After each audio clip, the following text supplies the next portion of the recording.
Wendell Grimke Freeland did not set out to make a difference in the world.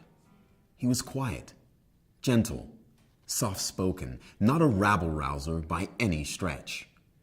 But he was sharp and observant, good with words, ethical.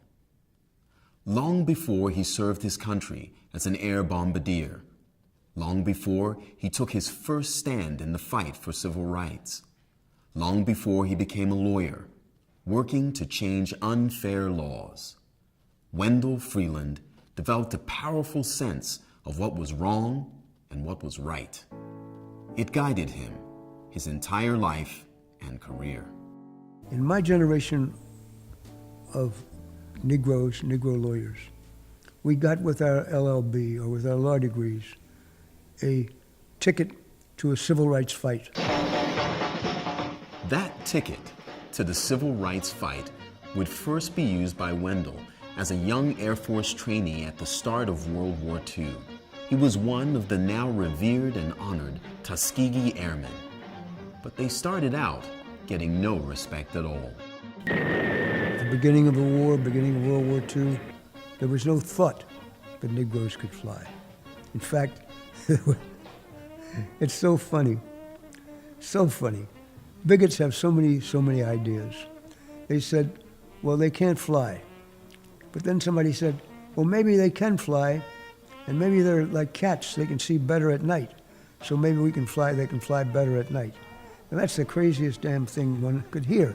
But that's what racism is all about, reciting crazy things that nobody in his right mind would believe.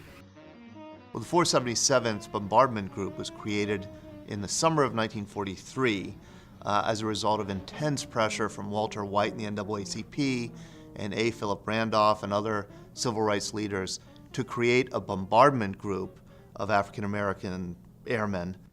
White segregationists in the Air Force really resisted the creation of an all-black bombardment group in World War II.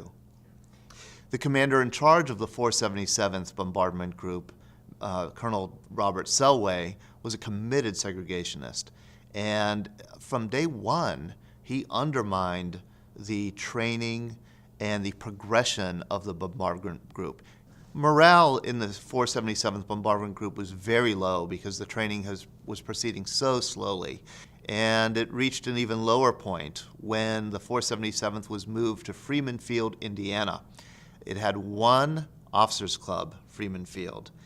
And Commander Colonel Selway decided that he was going to draw up a new base regulation that would somehow skirt the Air Force official regulation that officers clubs should be integrated.